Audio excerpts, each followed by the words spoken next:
Catholic Hell, Protestant Hell, Orthodox Hell. 3 destinations. 3 different descriptions of what happens to the damned. 3 traditions that share the same New Testament, pray to the same God, and trace their faith back to the same 1st century, and cannot agree on whether hell has fire, whether it lasts forever, or whether a loving God would design it in the first place. You clicked on this video because you already know which version of hell you were taught. What this video does is show you the other 2, and by the end, you will understand why the gap between them is not a minor theological footnote.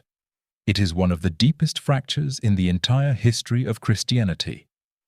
If you want to understand what people actually believe, not the surface version, not the comfortable summary, but the real doctrinal machinery underneath, subscribe now.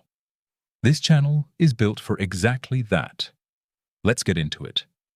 Start with the most basic question possible. What is hell?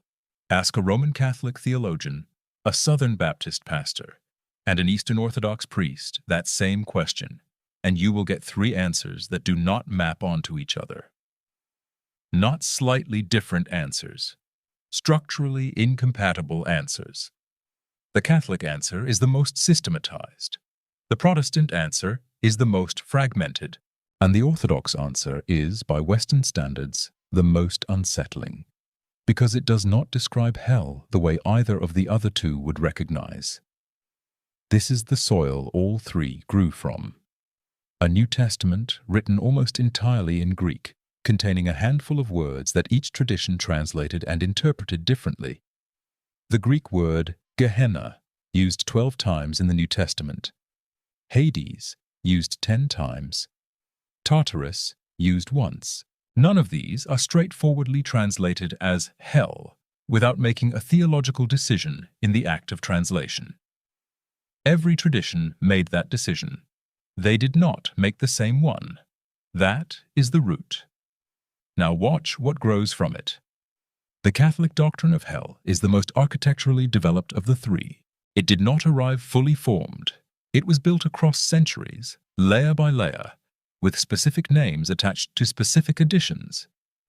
The foundation is Augustine of Hippo in the 4th and 5th centuries. Augustine argued that the punishment of the damned is eternal, conscious, and involves genuine suffering, both the poena damni, the pain of permanent separation from God, and the poena sensus, the pain of actual sensory torment. Fire, for Augustine, was not metaphor. It was a real element acting on souls in a way that defied natural physics, burning without consuming, inflicting pain without end.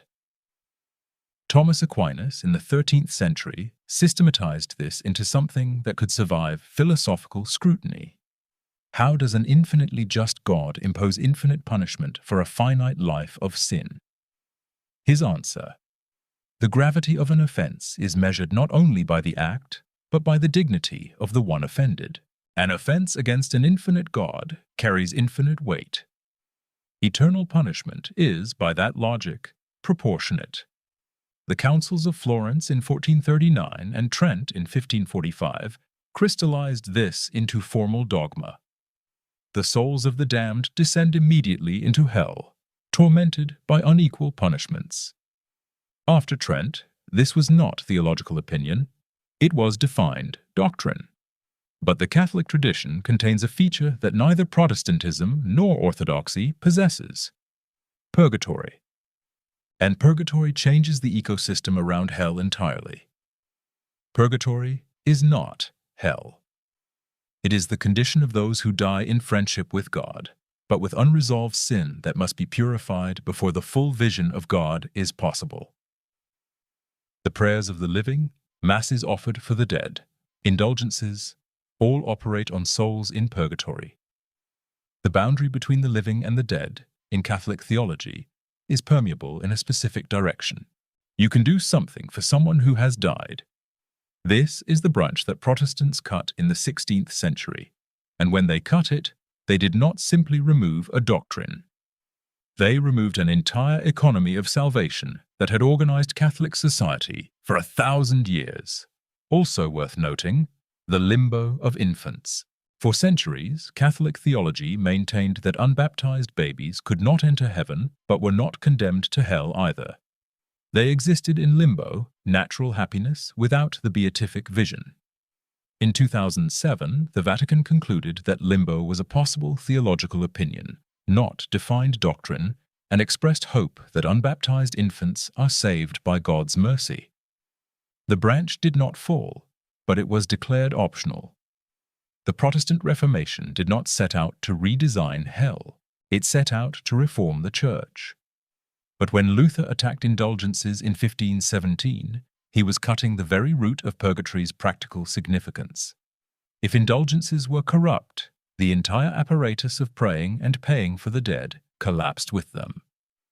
Calvin was more systematic.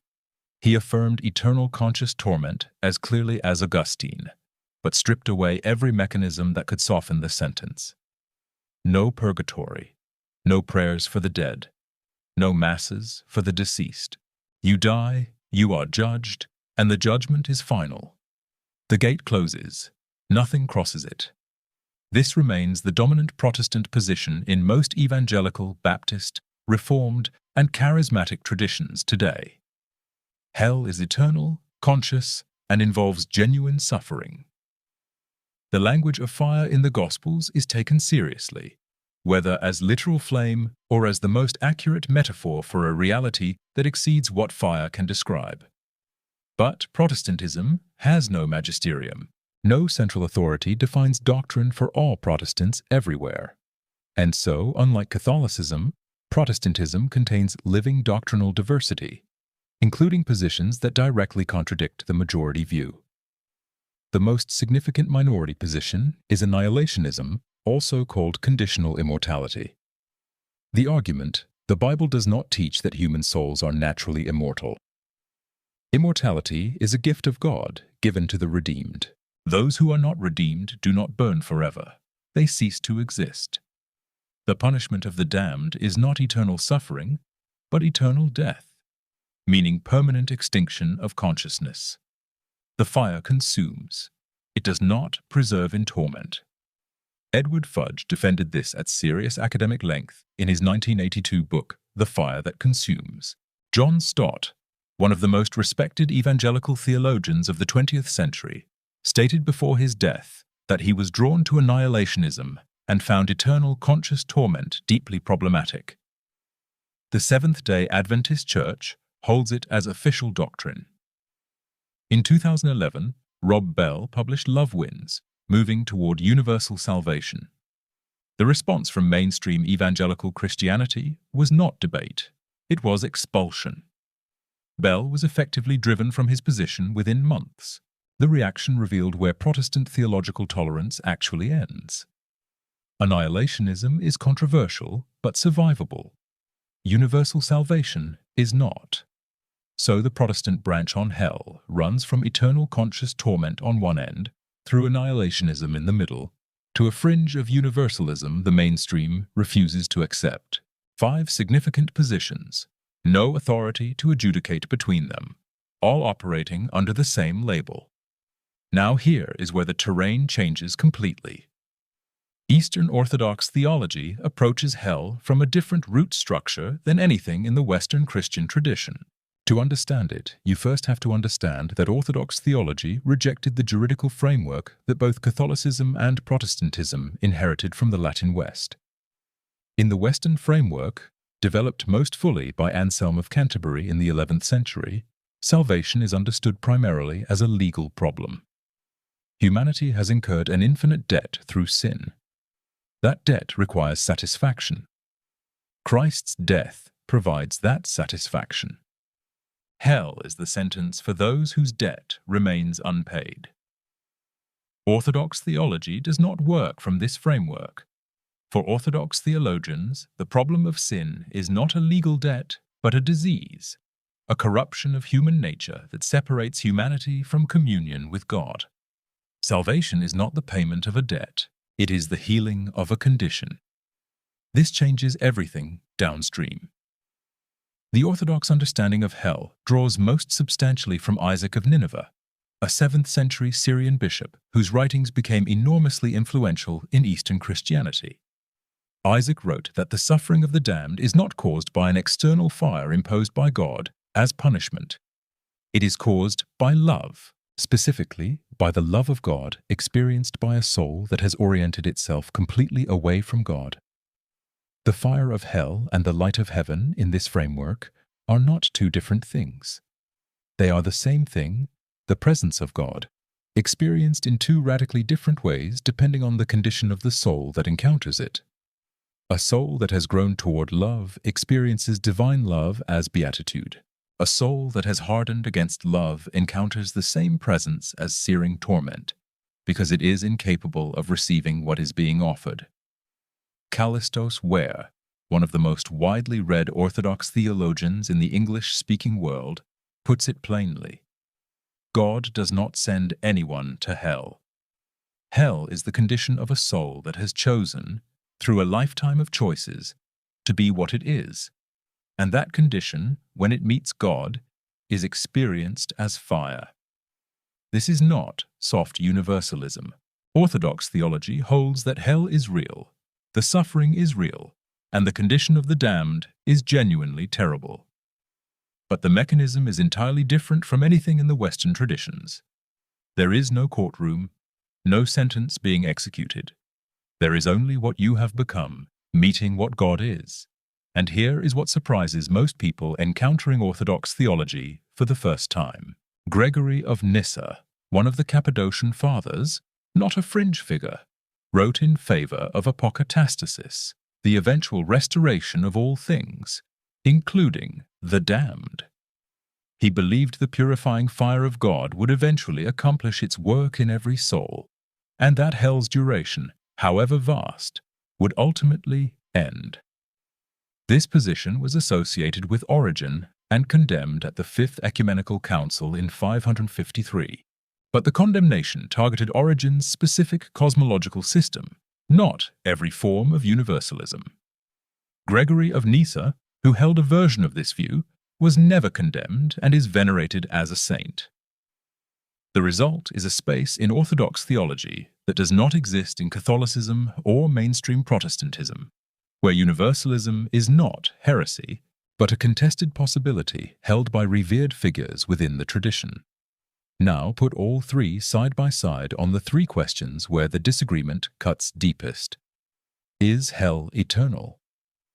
The Catholic answer is yes, formally defined, dogma from Florence and Trent, reaffirmed in the Catechism of 1992, which softened language around who goes to hell, but did not alter the eternity of the sentence. The Protestant majority says yes, eternal conscious torment, but a significant minority says no, the damned are annihilated, and a fringe says no one is ultimately damned at all. Three answers, no mechanism to resolve them. The Orthodox answer is formally yes, the condition of the damned persists, but the tradition holds open, through Gregory of Nyssa, the possibility that God's purifying work may ultimately reach every soul. Is the fire literal? Catholics have oscillated. Augustine treated it as real fire acting on souls in ways that transcend natural physics. The modern catechism uses language of a state and separation from God without explicitly rejecting the earlier formulations. Deliberately ambiguous on the physical nature, clear on the reality of the suffering. Protestants are split. Many treat fire as the most accurate available metaphor for unimaginable suffering. Some take it literally. Annihilationists reinterpret it as consuming rather than preserving. Orthodox theology says the fire is real, but not physical. It is the divine presence itself, the uncreated light of God, experienced as torment by a soul that cannot receive it. Not vagueness, dressed as metaphor. A precise theological claim about what causes the suffering. Does God send people to hell, or do people choose it? Catholics say both. God judges and the condemned are sent. But the Catechism states that God predestines no one to hell, that damnation is self-exclusion by persistent refusal to love. Protestants split along the oldest fault line in their tradition. Calvinist and Reformed traditions emphasize divine election, God's sovereign choice over who is saved, and by implication, who is not. Arminian traditions emphasize human freedom, hell as the destination of those who freely reject salvation. This disagreement has divided Protestantism since the 16th century and remains unresolved. The Orthodox answer is the most unambiguous of the three. God sends no one. Hell is not a sentence. It is what a soul is, made manifest in the presence of God. I want to ask you something directly. If you were raised in one of these three traditions, was the version of hell you were taught the same as what this video has described? Or is there a gap between what you were told and what the tradition actually teaches at its theological depth? Drop that in the comments. Not whether you believe in hell, but whether the version you grew up with matches the official doctrine. The doctrine of hell has never stayed on paper. It has moved through history as a concrete force that shaped institutions and the texture of daily life. The sale of indulgences, which triggered the Protestant Reformation, was not primarily a financial scandal. It was the logical commercial expression of a fully developed Catholic doctrine of purgatory and hell. If purgatory was real, if masses for the dead could shorten its duration, and if the Pope held the keys to the treasury of merit accumulated by Christ and the saints, then those merits could be dispensed. Johann Tetzel's famous line, attributed to him, disputed by historians, "As soon as the coin in the coffer rings, the soul from purgatory springs," was not theological innovation. It was the popularized form of a doctrine with serious medieval roots. Luther's attack on indulgences was an attack on the entire infrastructure that Catholic hell had built. The Protestant removal of purgatory restructured the relationship between the living and the dead. In Catholic practice, the dead remain present to the living through prayer, the Mass, the calendar of saints. In Protestant practice, the dead are gone. The gate is closed. You cannot pray for them, offer anything on their behalf, or intercede. This changes mourning. It changes funerals. It changes the architecture of grief.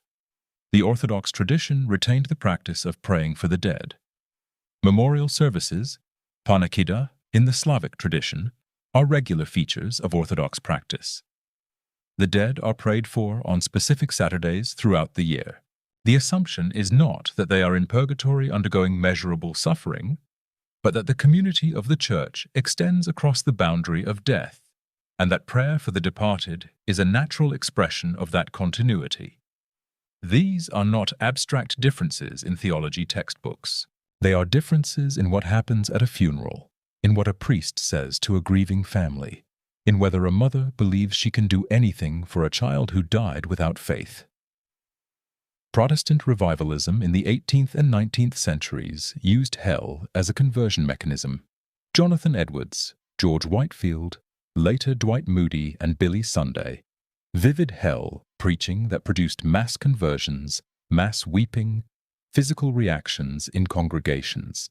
Sinners in the Hands of an Angry God, Edwards' 1741 sermon, is probably the most famous single piece of hell rhetoric in American religious history. It also produced a reaction. Later, Protestant theologians questioned whether fear-based conversion was spiritually valid.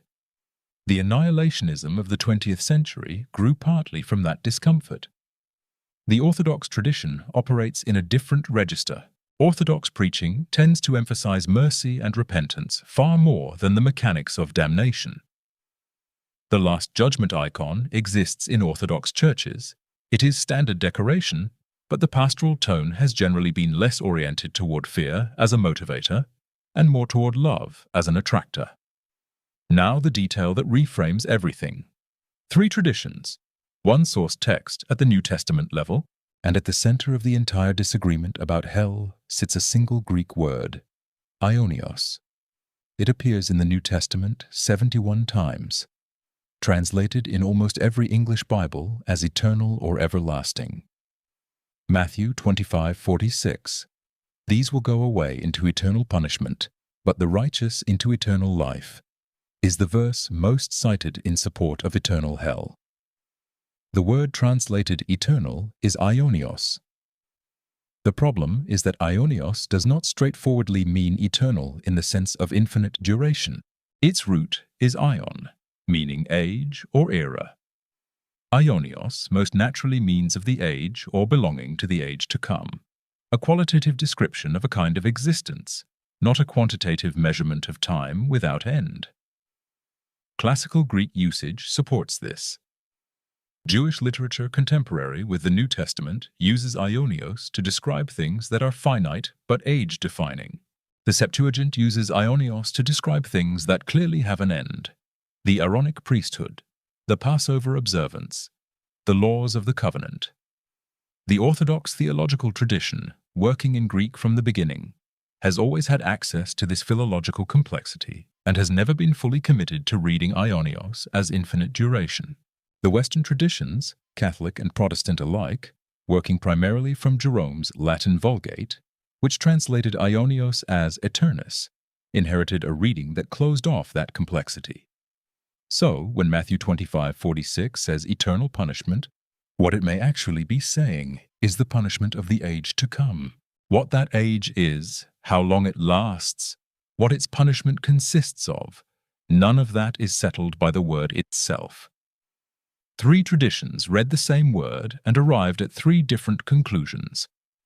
One built a doctrine of eternal conscious torment, formalized in councils and catechisms.